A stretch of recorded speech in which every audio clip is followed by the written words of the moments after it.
Nosotros en el ambiente deportivo priorizamos mucho la funcionalidad. La idea es que puedan hacer el tratamiento de rehabilitación en paralelo a continuar con tu vida. Siempre hay algo que podemos trabajar. Tienes una lesión de tobillo, puedes trabajar cadera, puedes trabajar tren superior.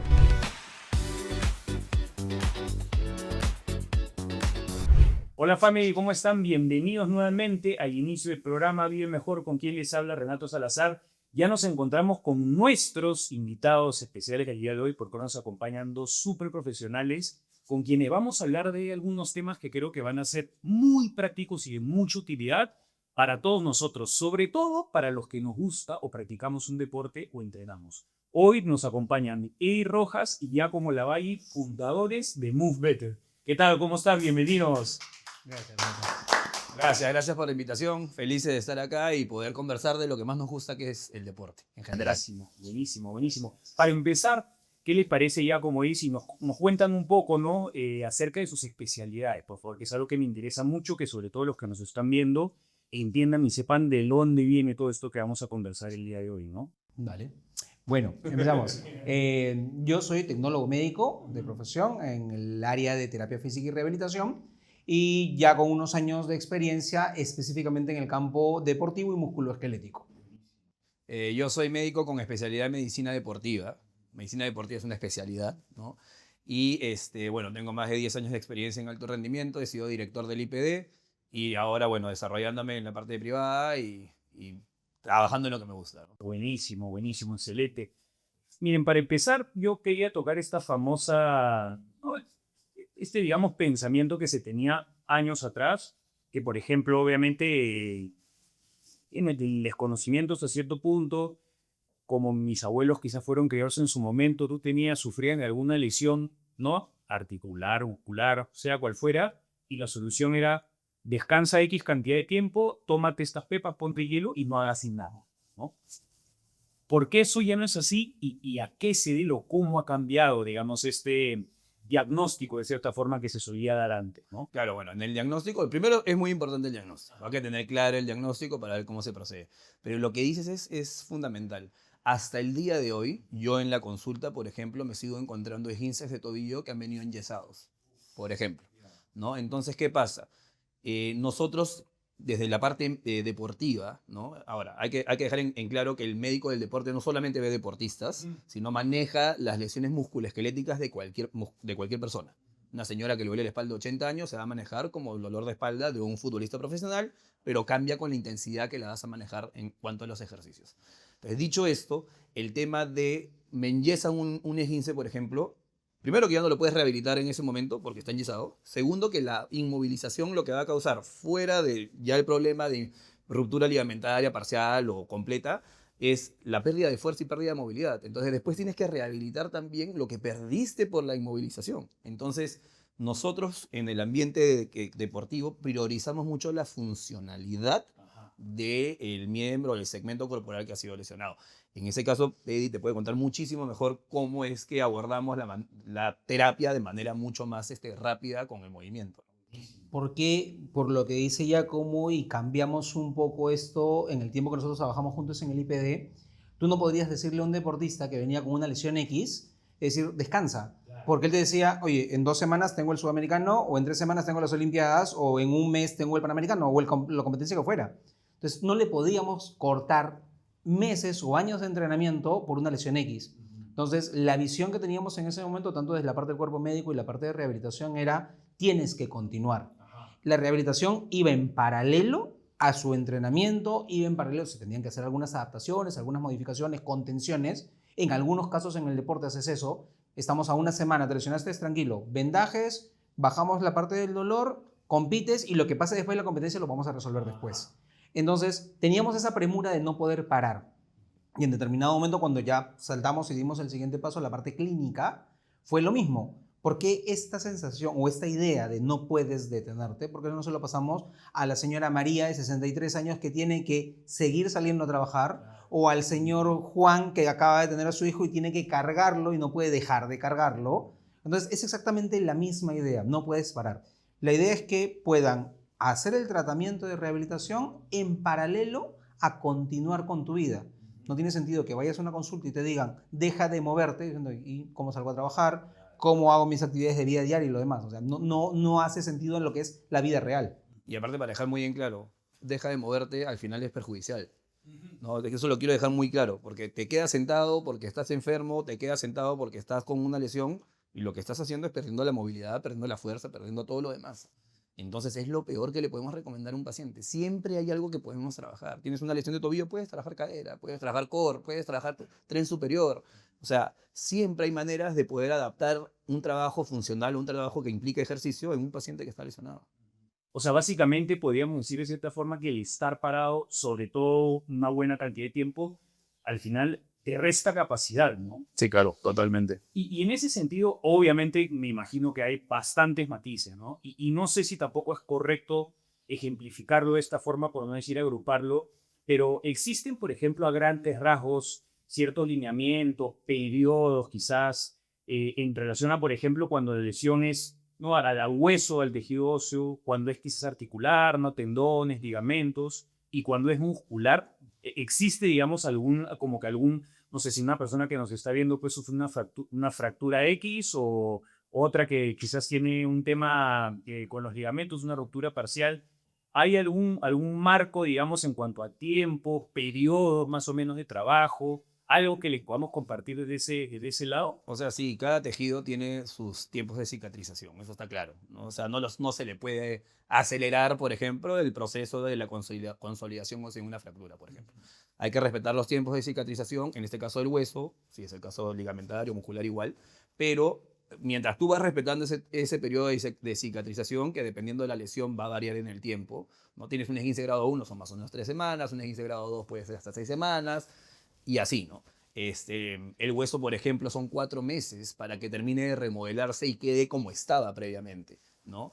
Pero yo siempre traigo, por ejemplo, este caso de una runner que había hecho que hace 5 o 4 maratones al año, o sea, con mucha experiencia. Y es tanto la carga que había recibido que tuvo una fractura por estrés del cuello femoral. Wow. ¿Ya? Fue donde hubo un traumatólogo y 6 meses de parada.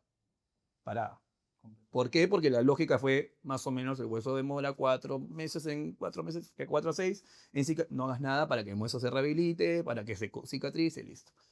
En ese interín perdió otra vez, ¿no? La fuerza, la estabilidad y todo. Y tú lo que solamente tenías que quitarle el impacto, nada más, inicialmente. Porque después el impacto te sirve para justamente también producir más hueso, ¿no? Entonces, hay tiempos que hay que respetar, pero eso no quiere decir que no se pueda trabajar lo demás, ¿no? Y ahí lo que pasa es que la idea de el cuerpo va a funcionar en base al metabolismo que le das. Ajá. Y ese metabolismo está asociado o está potenciado por el mismo movimiento. Si tú no te mueves, ese metabolismo baja, si te mueves más, ese metabolismo sube. Y ese metabolismo hace que cada tejido respete sus tiempos, lo que dice Giacomo, y pueda completar su proceso. Si tú no te mueves, haces que ese proceso dure más de lo que debería durar, sea más lento. Entonces, ahí también es una cosa importante que se conozca que no hay equipo hasta el día de hoy, no hay una máquina que haga que la consolidación del hueso pase en 2 meses. Claro. O sea, porque a veces, y eso también tiene que ver con el marketing y la publicidad, ¿no?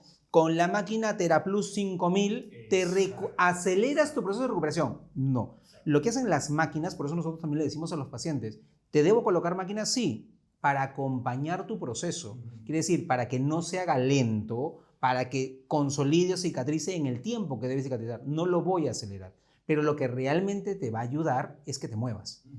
De manera dosificada, controlada, con restricciones si fuera el caso, pero el hecho de que muevas todo el cuerpo, si tú empiezas a trabajar tren superior, el metabolismo no solo es para el tren superior, es para todo el cuerpo y lo que está pasando en tu tobillo también se va a ver beneficiado. Buenísimo, güey. No, y mira, totalmente de acuerdo contigo.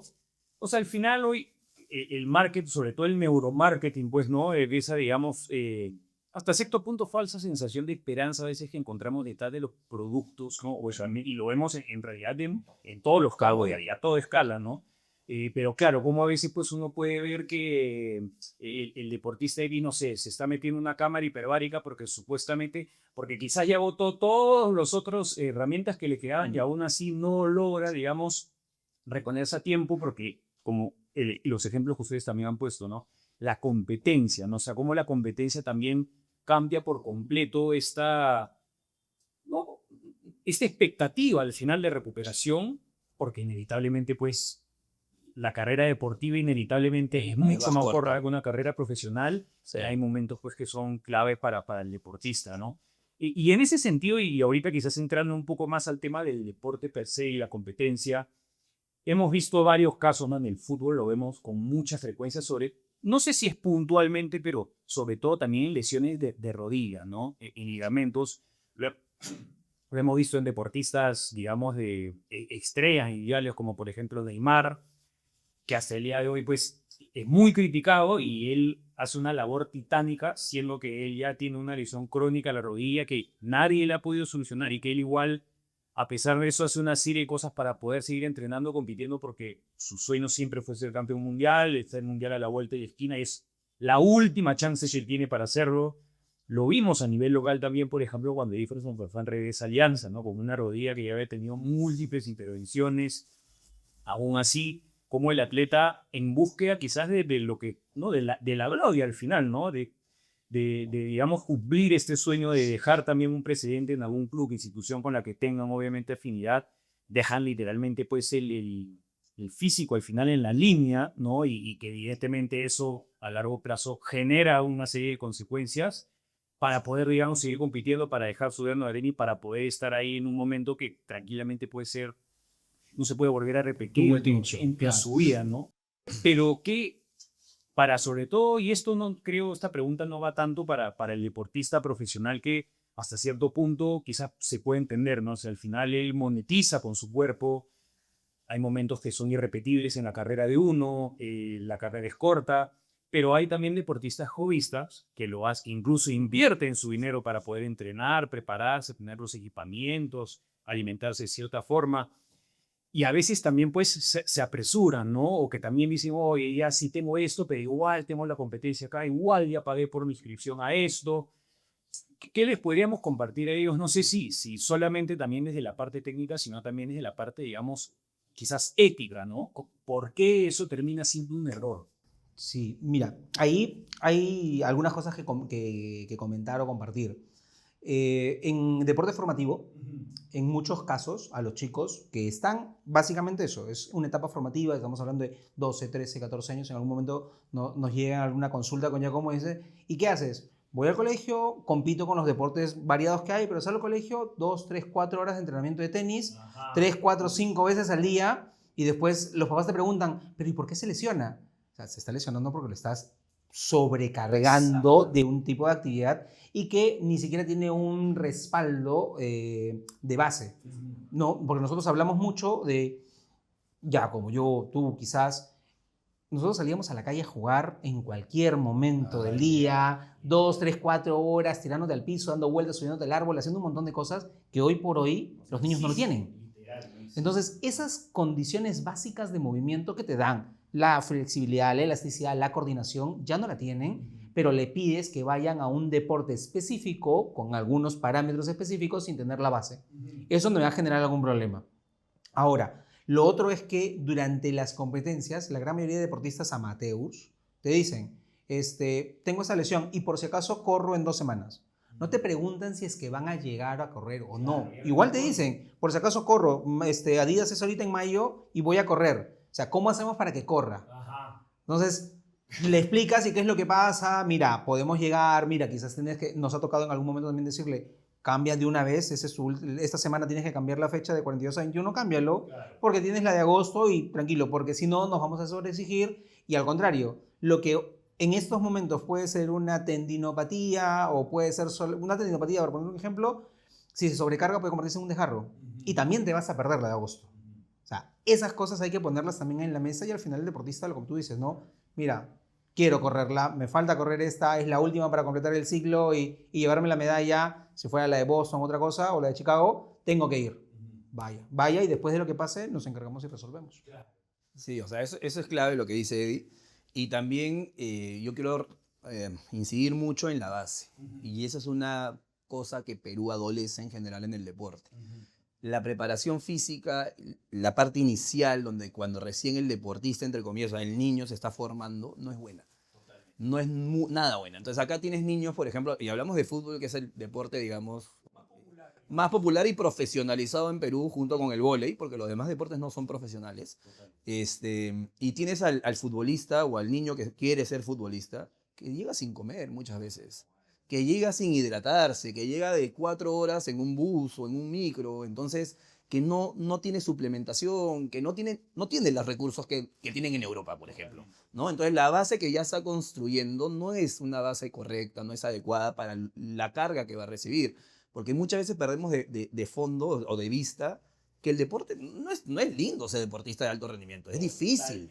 O sea, ser deportista de alto rendimiento es muy complicado, es mucho esfuerzo, es mucho sacrificio, es mucha disciplina, es mucha carga. Entonces el deportista por eso tiene en la cabeza esta competitividad, esto de que ya, porque si no pierdo, porque si no me van a sacar ventaja, porque si no me sientan, etcétera, etcétera, etcétera, ¿no? Entonces yo creo que hay que ir mucho el tema formativo, físico, no solamente en la parte pues, de habilidad y técnico, sino de formar bien al deportista, manejar bien sus cargas de entrenamiento, ¿no? Y no solamente en alto rendimiento, como bien dice Edith, yo veo chicos de 10, 12 años, 4 horas de tenis y le hacen una hora de trabajo físico mal hecha. Entonces, ¿cómo el cuerpo va a estar o sea, preparado para recibir el estrés que supone estar 3 horas jugando tenis? Si no estás preparado, te vas a quemar, vas a lesionarte. Entonces, por ahí hay que incidir mucho y esto es aplicable pues, a todas las personas en general, ¿no? Sí, no, y de hecho, mira, lo mismo que ustedes comparten ahora es lo mismo que he escuchado, por ejemplo, claro, de personas que, digamos, trabajan con selección en etapa formativa, ¿no? Y que, por ejemplo, no sé, dentro de una primera convocatoria para un microciclo sub-13, van a una serie de chicos y en el microciclo se dan cuenta de que en términos de capacidades físicas, o sea, ya ni siquiera cosas claro, técnicamente relacionadas a la ejecución del deporte en sí, están muy por debajo de lo que se esperaba, ¿no? Y eso obviamente también cambia por completo toda la planificación de trabajo, ¿no? Desde este punto, por ejemplo, entonces, sí podríamos decir que uno, en términos de capacidad física, conforme nosotros nacemos, digamos, y poco a poco nos desarrollamos, casi que por instinto, creo, las vamos desarrollando, ¿cierto? Al menos hasta cierto punto, sí. Pero luego la forma de vida que llevamos es lo que, no de una u otra manera, hace que la vayamos perdiendo, que literalmente es así, porque a veces las personas no creen, ¿no? O sea, no creen en el impacto de vivir una vida, digamos, excesivo tiempo en interiores, jugar más que nada con aparatos digitales, perder ese contacto con los elementos de afuera, de la naturaleza, y moverte, correr, el ser libre, digamos, en exteriores, como ustedes comentaron, como fue cuando nosotros crecíamos, no hay internet, redes sociales ni nada por el estilo, ¿no? Sí, totalmente. Las capacidades físicas son entrenables. Ajá. Todas. Tienen un componente genético, sí, ¿no? Hay gente que nace pues naturalmente y genéticamente con un consumo de oxígeno mucho más alto que una persona normal, Ajá. la Tejeda, por ejemplo, o cualquier maratonista del mundo.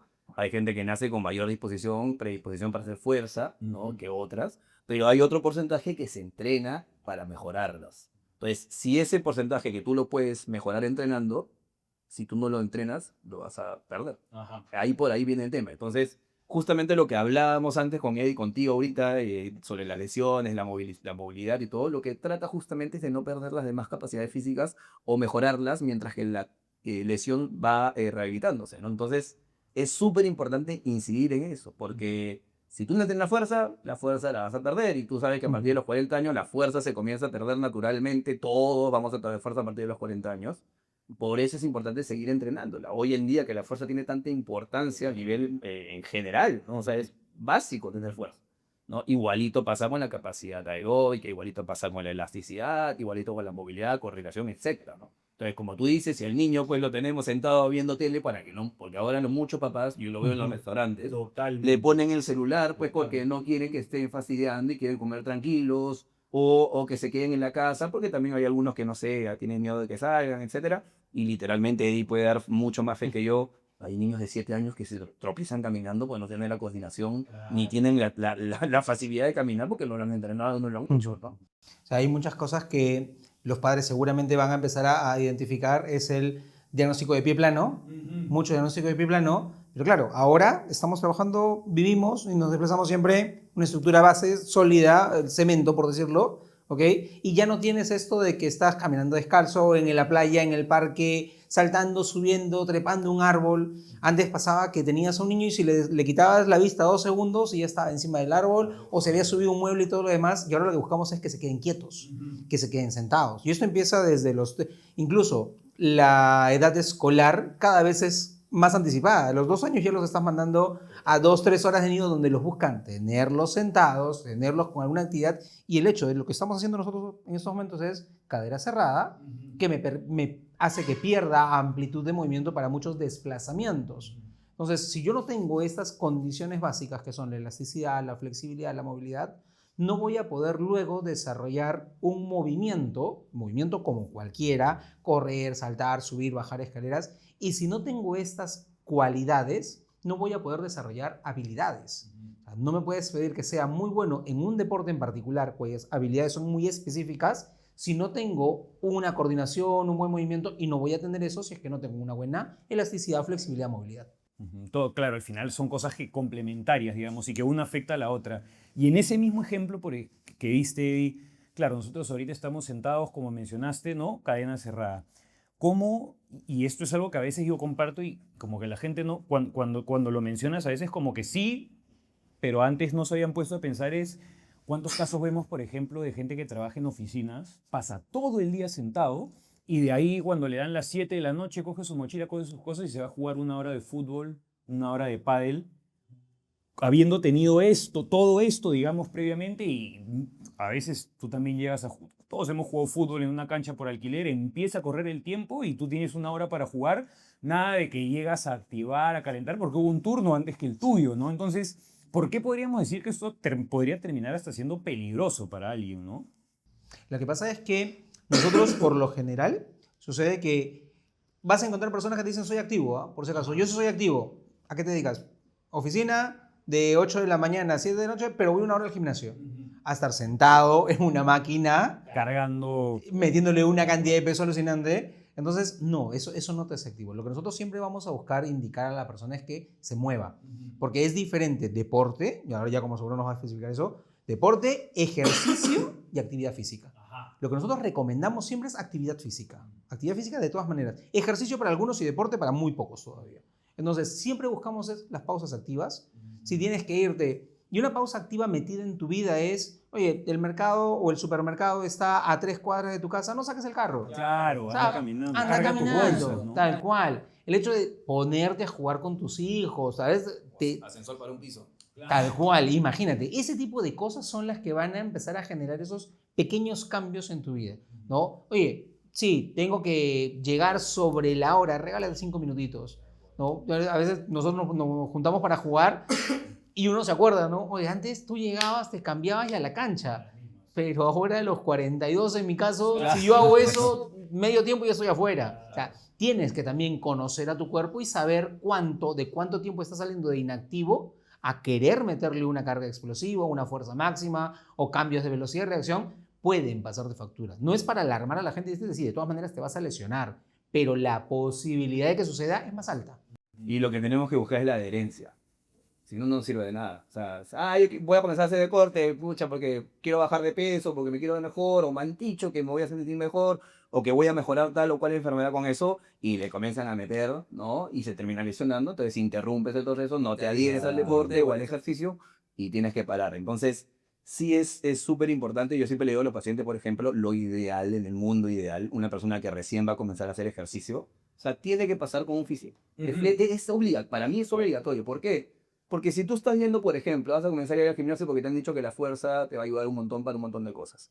Pero tú tienes acortamiento de los músculos. Ajá. Tienes mala movilidad de las articulaciones. Primero, no vas a tener una buena técnica al momento de entrenar. O si tienes una mala movilidad, por ejemplo, de tobillo o de cadera, a ver, haz una sentadilla bien. Claro, No vas a poder hacer una exacto, sentadilla bien. exacto. ¿Ya? Entonces, si no la vas a poder hacer bien, vas a activar músculos que no debes activar o te vas a tener a lesionar. Lo otro es, si tú tienes un músculo acortado y lo comienzas a fortalecer, lo vas a acortar más. Tal cual. Si tú tienes una articulación que no se mueve muy bien y la estás metiendo más peso, la vas a mover menos. Entonces, claro, es la paradoja, ¿no? Estoy haciendo fuerza y estoy mejorando, pero por el otro lado, pues estás empeorando, ¿no? Entonces, Yo creo que lo correcto es trabajar con oficios si se puede inicialmente que te balancee, que le enseñe a su cuerpo que se está moviendo correctamente y como debe, para después hacerle la actividad que tú quieras, que de manera tranquila. Y claro, y en ese sentido, hace muchos, yo por ejemplo también cuando fui adolescente y comencé a ir, ya fuera de los deportes que digamos se practicaban en el colegio, ¿no? Cuando ya la época del gimnasio, ¿no? Yo fui a un colegio de hombres y, pucha, llegó un momento donde con mis 3, 4 amigos con los que vivía cerca del colegio nos íbamos directo al gimnasio. Pero claro, cómo era mucho esta onda del entrenamiento, digamos, de gimnasio clásico, del fisicoculturismo, ¿no? Más pesos. Exacto, ¿no? Buscando Y de 3 superiores hombres y 3 inferiores mujeres. Totalmente, totalmente. Y que al final eso, claro, como no, ya hoy por hoy sabemos que para lo que es, digamos, bienestar, salud y capacidad, de ninguna manera es, digamos, la forma más apropiada de entrenar, ¿no? Por así decirlo. O sea que hay otros componentes, además de la fuerza, que también necesitan, obviamente, atención, ¿no? Ahí hay un ejemplo que yo les suelo poner a los pacientes, es decirles que se imaginen que están construyendo un edificio y que su primer piso es de adobe, quincha y algo de drywall, segundo piso adobe, quincha y algo de drywall, tercer piso igual, pero en el cuarto piso ya le quieres meter concreto y en el quinto piso también le quieres meter concreto y en el sexto piso quieres hacer una terraza. Yo le digo, imagínate esa estructura, me dice, eso se va a caer. Le digo, exacto.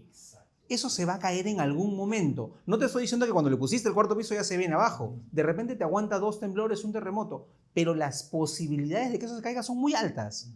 Y eso es lo que está pasando. Si no tienes las bases sólidas y quieres empezar a meterle fuerza, velocidad, potencia, agilidad, cabe la posibilidad muy alta de que en algún momento una lesión.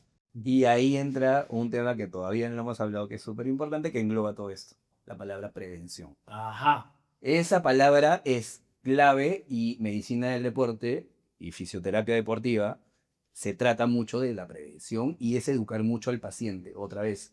¿Por qué? Porque todo el mundo jura que para ir al fisioterapeuta o para ir al médico tiene que tener una lesión o tiene que estar mal, ¿no? Y no, o sea, tú puedes ir justamente para prevenir que estés mal, que esa es la idea clave, ¿no? Entonces, mientras mejor entrenado estés, mientras más balanceado estés, mientras más estable estés, menos posibilidad de lesión. Y eso implica, perdón, aplica para un deportista de alto rendimiento o como para un deportista amateur o para una persona que recién va a comenzar a hacer. Igualito es, la mayoría de lesiones en el deporte de alto rendimiento, por ejemplo, se pueden trabajar para evitarlas o prevenirlas. O sea, tú las lesiones musculares, las lesiones tendinosas, que generalmente son lesiones por sobreuso o lesiones por desbalances, se puede, si tú lo mantienes balanceado, mira Messi, mira Cristiano, en su prime no se lesionaban. Totalmente. ¿Por qué tenían equipo atrás que hacían que físicamente funcionen bien y eviten la lesión? Y hay un punto adicional para el deportista de alto rendimiento y el deportista semiprofesional o amateur, es que también las personas de a pie vean qué es prevención. Prevención, nosotros lo ponemos con un ejemplo muy clásico, muy básico, es cómo te ves de aquí en 30 años. Sentado en una silla, en tu casa, mirando la tele, leyendo tu libro o jugando con tus nietos y haciendo cosas. Eso es prevenir de aquí a 30 años. O sea, tener una buena capacidad física hoy, trabajar tus buenas condiciones y generar hábitos va a hacer que esa buena vejez sea adecuada. Y eso, lo que comentan ahorita, que justo era una de las, digamos, de los grandes subtemas que quería tocar el día de hoy, viene a ser lo que, digamos, de cierta forma en inglés, pues ahora no se habla mucho del prehab, ¿no? O prehabilitación, ¿no? También, obviamente, esto, como lamentablemente funcionamos así hoy por hoy, pues todo es gris, ¿no? Es negro o blanco y no hay grises, mejor dicho. Y a veces hay gente pues que cree, y también obviamente por el marketing, que hay gente que te dice que con mi método esto, que con mi método aquello, que la prehabilitación prácticamente que blinda al deportista para que no le pase nada nunca, cuando sabemos que hay gestos deportivos, según lo que me explicaron, ¿no? Acá también cuando vine a terapia con Julián, que fue mi terapista, que hay, y más aún en un deporte de combate, ¿no? Donde al final van a haber muchas situaciones que son situaciones, digamos, desordenadas, ¿no? Donde van a haber... Controladas. Exacto, ¿no? Donde ahí pues ya no es como cuando tú vas a ejecutar un ejercicio que tú al final estás en control de una resistencia y tú ejecutas el movimiento. En deporte ya digamos que eso cambia, ¿no?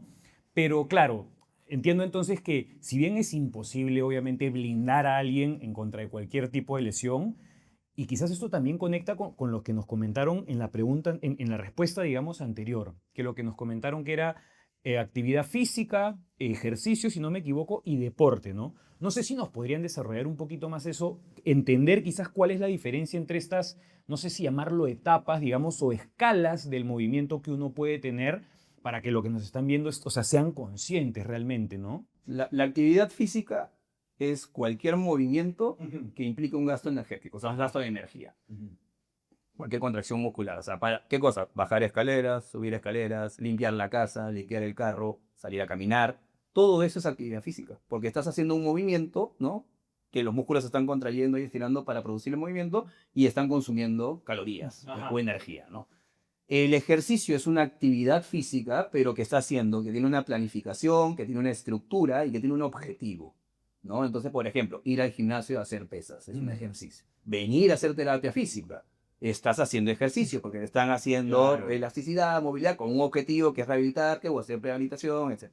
Y el deporte es un ejercicio, pero que está sujeto a reglas y que es competitivo, ¿no? Entonces, esa es la diferencia. Entonces, claro, si tú dices voy a salir a correr, voy a salir a hacer deporte, no te estás refiriendo bien a la palabra porque estás haciendo ese ejercicio. Claro. Entonces, es difícil, es muy buena pregunta porque está perfecto que delimitemos la diferencia porque la actividad física es súper importante. Claro. Es lo que decía Eddie antes, o sea, vas a ir a las 2 cuadras, oye, el carro y camina, sube 2 pisos por las escaleras, párate de la silla y camina cada 45, cada 1 hora si tú trabajas en la oficina. Son cosas, son actividad física que te va a ayudar justamente a mantener también una serie de capacidades, ¿no?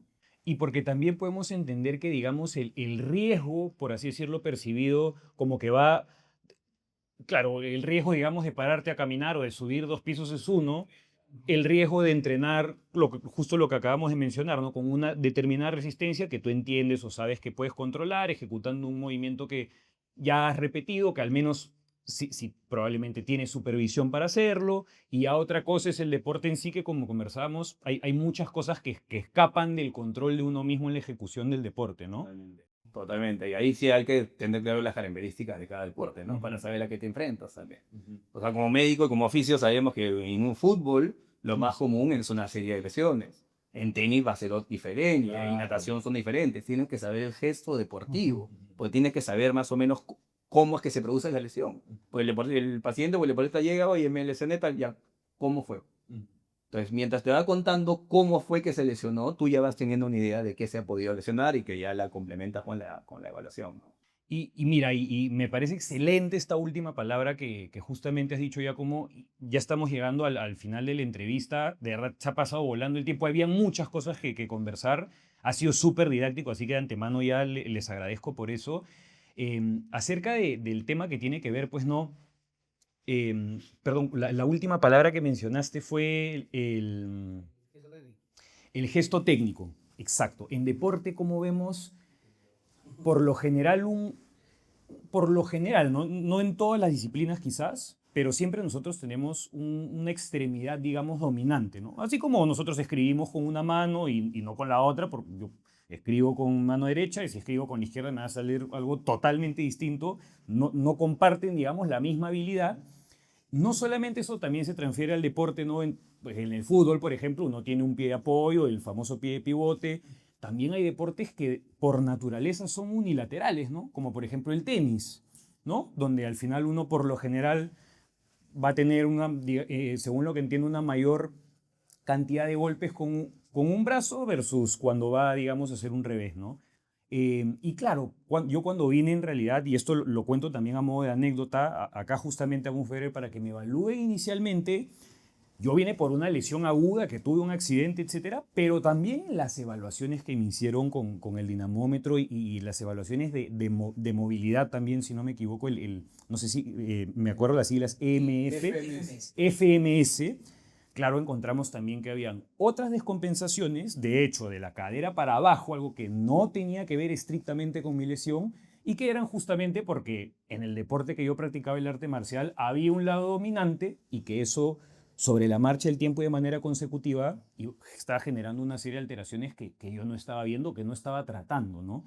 Y claro, el tema de lo que tú comentaste de evaluar, ¿no? O sea, de evaluarte, cómo al final también, como deportista, así sea de modo amateur, siempre evaluarte te permite encontrar también distintas oportunidades y áreas de mejora, ¿no? Que no solamente al final te van a alejar posiblemente y dentro de todo lo que se pueda de una posible lesión, sino también de sobre la marcha y el tiempo ir mejorando tus capacidades como deportista, ¿no? Yo siempre le digo, y acá voy a dejar que ella se explaye, pero algo chiquito. Yo siempre le digo a los pacientes que la terapia física es una oportunidad de mejora general. Totalmente. ¿Ya por qué? Porque tú vas, como tú bien dijiste, por una lesión de miembro superior.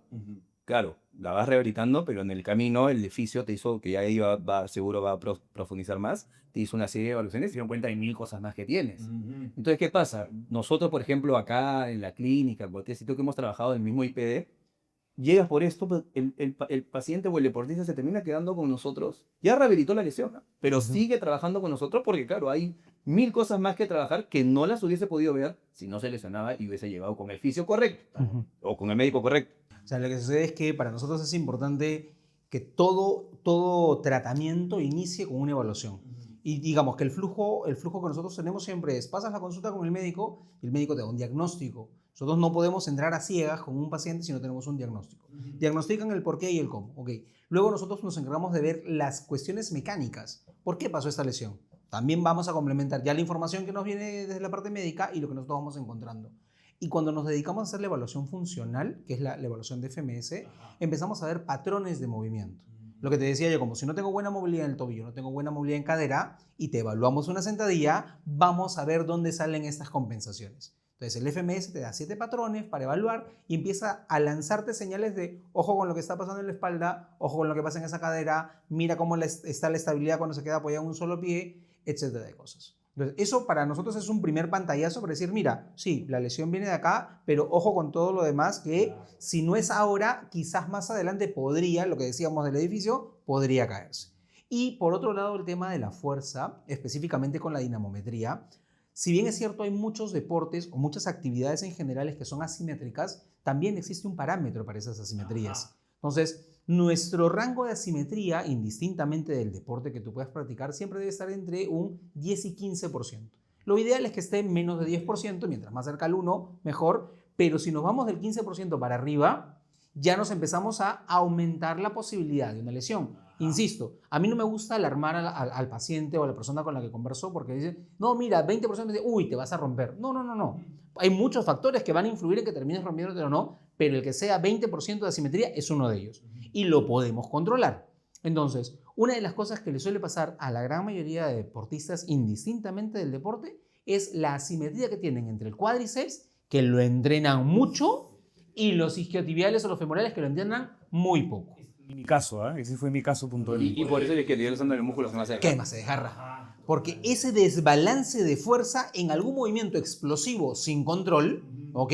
Una pata de fútbol, por ejemplo, que no le pegaste, te sacaron el balón y le metiste muy fuerte, mucha fuerza en cuádriceps, el isquiotibial no tuvo cómo contrarrestarlo, se termina rompiendo. Entonces, esas asimetrías, cuando las logras identificar a tiempo, son una lesión menos a futuro. Entonces, para el deportista es, ok, no me lesiono, no me pierdo la competencia. Cuando nosotros hablamos de todo el equipo biomédico y que integrábamos también la parte del comando técnico, para el comando técnico era importante los resultados del FMS porque se anticipaban a, si no lo trato a él, se me lesiona en pleno campeonato y toda la estrategia que armé se vino abajo. Tal cual, no sirvió de nada. Exacto. Entonces, ahí es donde nosotros empezamos a darle todo lo que es la parte de la prehabilitación. Y esa palabra, insertarla en la sociedad para que se pueda entender que al fisio, lo que decía yo, como al fisio y el médico, no debo ir cuando estoy enfermo. O sea, el título completo, ya como yo siempre lo conversamos, es Medicina del Deporte y Prescripción del Ejercicio, y es quizás de las especialidades más preventivas y más orientadas a conservar tu salud. No es a curarte cuando te enfermaste, sino a mejorar tu salud y a conservarla. Sí, y ahí entra una clave, creo que, y acá en Mufeter lo hacemos, y lo he visto en pacientes, es, pucha, yo cómo no llegué antes con ustedes. No porque seamos lo máximo, sino porque en otros sitios de terapia, que es la mayoría, se centran mucho en la aparatología. Exacto. Entonces yo te tengo echado 20 sesiones y te pongo magneto, corriente, ultrasonido, láser, no sé qué, no sé cuántos masajitos. Obviamente te quito el dolor. Lógico que te voy a quitar el dolor porque para eso están los aparatos.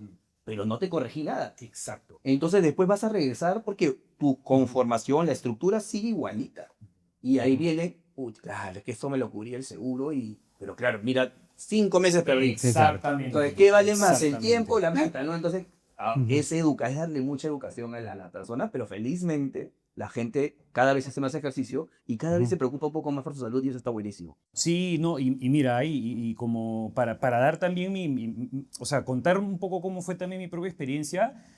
Claro, a mí también, pues, yo obviamente me lesioné, fui por emergencia y me sacaron, pues, mi ecografía, este es tu diagnóstico, tienes que empezar a hacer fisioterapia, pásalo por tu seguro y ahí los 10 primeros paquetes, el paquete de 10 sesiones te va a salir tanto. Pero claro, más o menos que uno ya, por eso obviamente, pues, digamos, logramos ahí, logré tener contacto con ustedes, vine al inicio y sí, de hecho, les voy a ser sincero, era la primera vez que yo me trataba, digamos, a esa, digamos, profundidad, ¿no? La rehabilitación de una lesión aguda, de un accidente. A mi primera sesión, sí, pues, alguito nomás de movilidad, aparatología y tal, y ya como que en la segunda ya implicaba hacer algo más. Claro, y en un momento, pues, cuando recién me pasó, yo no podía ni despegar el codo del tronco, entonces como que ya al inicio, como que hasta con cierto miedo, ¿no? Obviamente uno confiando, pero ¿cómo te das cuenta de que efectivamente esa es la manera de mejorar, ¿no? O sea, la gente cree, y yo hasta cierto punto quizás hasta tenía un poco esa idea de que, claro, terapia era echarte en la camilla a que te hagan masajes, ¿no? Y que te pongan electrodos, magneto, calor frío y que te vayas a tu casa. Pero en verdad no va por ahí, ¿no?